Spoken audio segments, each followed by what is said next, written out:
یاره ویرات کوهلی سولې د انوشکا میړه ته خو داسې سپک مه کې ما ته ښکاري چې پلمې لري شاټینګ یعنې پړپوس او ګردي لکه د زرکې نشته دی بیخي داسې سپک مه کې دا ولې یاره خانه راشد خانه هېڅ پوښتنه مه کوه خوشې پوکانۍ رانه جوړه شوې ده پخې ته چې مې صرف بوس دی بوس هېڅ هم پکې نشته دی دا ټول د انوشکا د لاسه و راشد خانه ته ولې نه پوهېږي یاره ویرات کوهلي سولې د انوشکا میړه دا ځکه خو په ګرون کې بوس هم باندې بوس او که نه رنځونه هم نه کوي چا خبره سینچریان یا ففکیانو دي بیخي درک نه لګېږي و بوس ته نه جوړ شوي دي بوس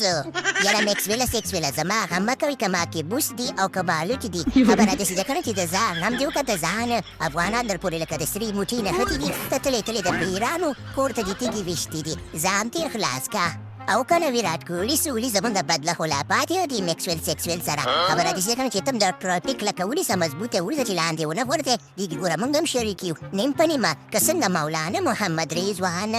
بلکل بلکل راشد خانه په من ګرانه د کاکا زویه خبره داسې ده که نه د چمپش ټراپي لا شروع شوې نه ده او د ویرات کوهلي سولې د چمپش ټراپي داسې نیغه نیولې ده د خوړې نه یې نادیده ویرات کوهلي ګوره دا دغه سمول ده چې وینه غورځې یاره مولانا محمد رضوانه هغې د په خپلو کې یې پرېږده دا راته ووایه چې ګرومونه هم تیار کړي دي که نه خو خلکو خو ویلې چې په ګرومونو کې کندې ویستې دي کندې څنګه چې د ګرومونه تیار دي او که نه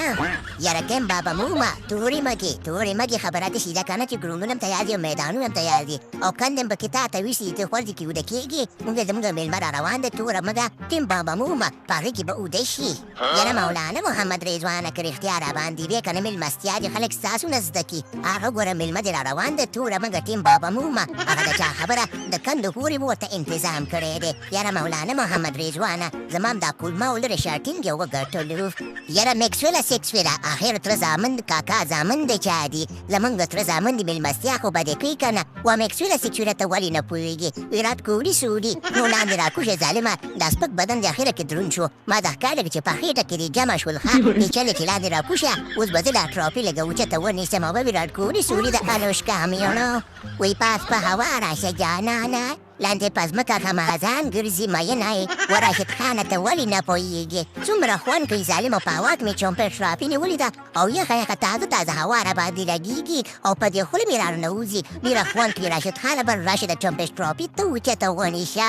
یاره ویرات کوهلي سولې د انوشکا میړه چمپش ټراپي یې خو دې اوچته نیولې ده او تازه هوا ته برخترې خبره داسې ده که چې خوله دې وازه نیولې ده خیال کوه چې ګوره په خوله کې دې مټ ونه ولېږي نن ګوره مچان هم ډېر زیات دي ته ولې نه پوهېږي ویرات کوهلي سولې دا خوله دې بنده که یاره ویرات کوهلي سولې د انوشکا میړه رښتیا وایي په خوله باندې ګوره ډېر خیال کوه خوله باندې ډېر پام کوه خبره داسې ده که نه چې په خوله کې دې چې نه ننوځي او تا ته خو چا خبره بمونو په ټاکونه مرمونه هم بیرېږي هسې نه چې که به مرمۍ راشي مټ به یا راځي یا به نه راځي ګوره که مرمۍ به دې په خوله ننوتي او دغه ټوله جانه به یې درنه وري ګوره بیا به ګوره انوشکا ته به څوک جواب ورکوي و ویرات کوهلي سولې په خوله دې پام کوه او باقي خبره داسې ده که نه ویرات کوهلي سولې چې چمپش ټراپي ته ځان درکړه پروګرام تو وانا دایان